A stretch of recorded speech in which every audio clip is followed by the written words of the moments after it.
I'm Matthew Dunstan, and in this video I'm going to teach you how to make your way around the map in Monumental. In Monumental, you can see the world laid out before you, full of provinces to conquer and new opportunities to harvest. One of the main actions you'll take on the board is to conquer a province, to bring it into the control of your civilization. You can only conquer provinces which are adjacent to either your capital tile or provinces which you already control. So for example, at the start of the game, the Egyptian player can only conquer one of these three provinces.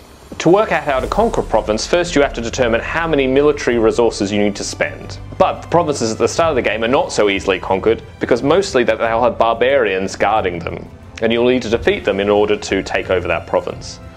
The cost to conquer a province is equal to the defensive value of the terrain tile, in this case 1, added to the value of the barbarian, also 1 in this case. So the total number of military resources you need to spend would be 2.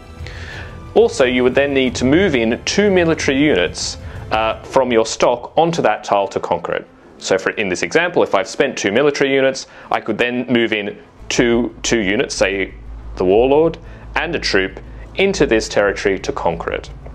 A couple of different things happen once I've conquered a province. Firstly, if I've conquered it with a barbarian token in it, I then take that token, reveal it, and on the back side there'll be a choice of 2 different bonuses, one of which I'll claim immediately. In this case, I could either gain 1 gold or move 2 units. Let's say I choose a gold. I would take a gold from the stock, and then I would take the barbarian token and put it in my supply, as different effects in the game might reference barbarian tokens I've already claimed. The other thing that can happen when you conquer with your warlord is that each warlord has a specific ability which gains you something when you conquer a province for the first time each turn. For example, Ramesses will give you 2 extra production for the first time you conquer a province on your turn, such as right now. Later in the game, you might conquer provinces that, instead of having barbarians guard them, represent free cities that are independent from any rule of a civilization. Of course, this can't stand, and there's a different way in which you'll have to conquer provinces with a free city in them. On the token, you'll see a particular resource and a value that you have to pay. So instead of having to pay the military cost that you would normally have to do for barbarians, in this case, to conquer Samarkand, you would need to pay 2 production resources. So the cost to conquer this province would be 1 military resource plus 2 production resources. And much like before, you would move in a total number of units equal to the sum of that. So in this case, I need to move in 3 units. Now, when I move in units into conquer a province, I can either take them from my supply, or I can take them from provinces that I've already controlled that are at least connected to that province. So in this case, I could take one of these units from this previously conquered province and move it in. However, I couldn't take both and move it in because then this would leave this province empty, and I can never do this. So in this case, I might choose to take my warlord, and I would take 2 troops from my supply, adding them to this tile. Much like barbarian tokens, when I conquer a free city, I claim the token, reveal it, and again I have a choice between 2 different bonuses which I gain immediately. Also on your turn, at any time, you can choose to build one of your outposts. Outposts add defensive points to a province you control, making it more difficult for other civilizations to conquer it. At any time where you have at least 3 units within a province, either your warlords or your troops, you can remove 3 of them and replace them with an outpost from your supply, returning those units back to your capital and your supply. This outpost will remain there until your province is conquered by another player, adding 3 defensive points to that province. But note, you only have 2 outposts that you can build in the entirety of the game, so be careful how you deploy them. Another thing that can alter the defense of a province are wonders. As we saw in the previous video, when you build a wonder, you also take a matching token of that wonder and need to place it on the board.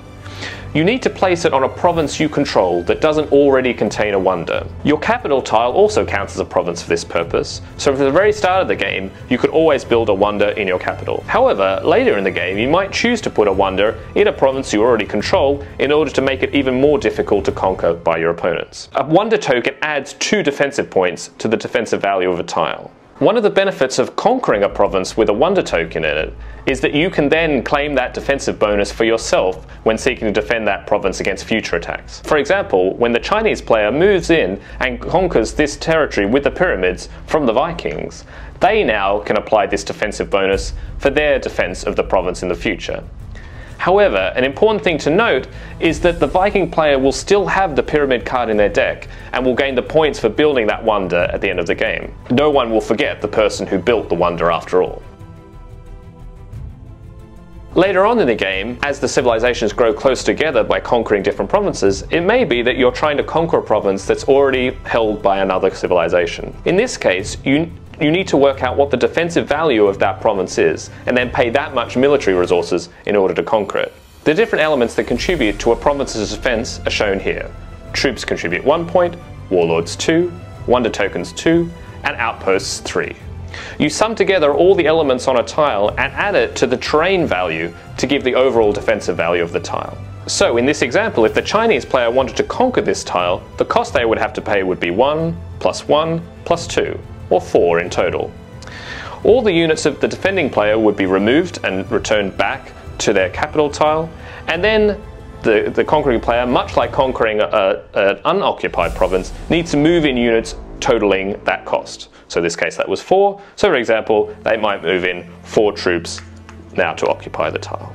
Another thing you can do on your turn by spending 1 military point is to move a unit from one province to another. This troop or warlord can move as far as it wants as long as it's moving through territories which are controlled by yourself. So for example, I could seek to shore up my defences in this territory here and pay 1 military resource to move this troop from here into this territory, giving it a higher defensive value. When I need to move in units as a result of a successful conquering, I can move them either from my supply or from other territories that my civilization controls. For example, we need to move in 4 units into this territory, and I could choose to take 1 from here, for example, 1 from here, and 2 from my supply. You can never remove units from a tile so that there will be none left, otherwise you would no longer know who controls that tile.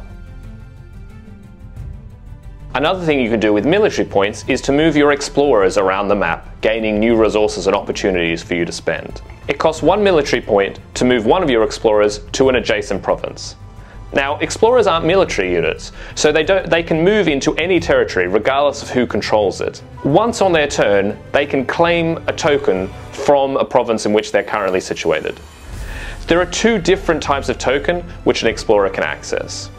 The first are production tokens, and these are seeded at the start of the game in most of the provinces. When an explorer is there, they can simply pick up the production token, placing it into that civilization's supply. Later on that turn, or later in the game, you can turn in this to gain 1 production resource to use on your turn. Another thing that explorers can do are visit markets, as shown by these stacks of tokens.